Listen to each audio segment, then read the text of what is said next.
Multiple Sclerosis Awareness Month. What are the latest breakthroughs in understanding and treating this condition?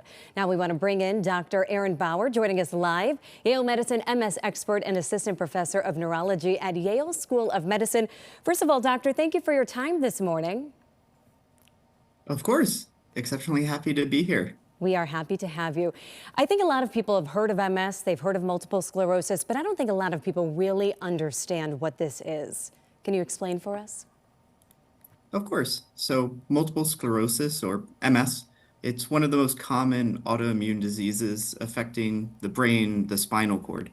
So as MS is an autoimmune disease, right? So damage results from the inappropriate actions of the body's own infection fighting cells, right? Those immune cells. This ultimately leads to damage of the cells and kind of the outer lining, the insulation of the brain and the spine. And once that damage occurs, all of the communication responsible for our actions, our functions, get sent into disarray. Okay, and I understand that there has been big improvement when it comes to research in just the last year, actually finding a connection between MS and a different virus. Tell us more about that.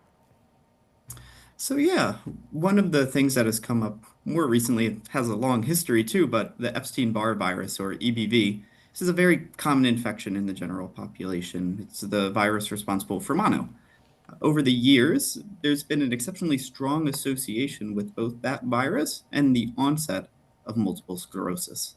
And it's unlikely that this is the only thing necessary to develop MS, as there's other contributory factors such as personal genetics, environmental exposures.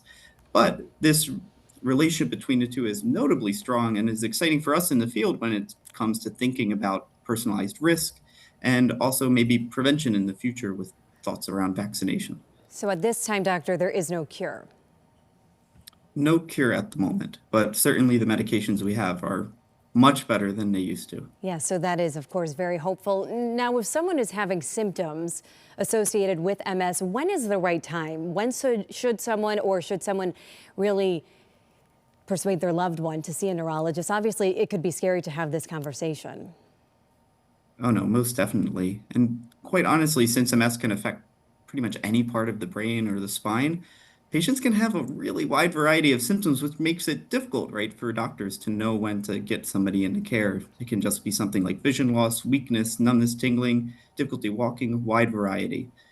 So if you do develop these symptoms, right, for us, it's imperative that you see a neurologist as soon as possible, mainly to first dampen down that kind of sudden inflammation and then start longer acting treatments, right? Because from our end as providers, our main goal is prevention, really protecting any damage from accruing. Absolutely. And Dr. Bauer, as we wrap up here, you touched upon new medications.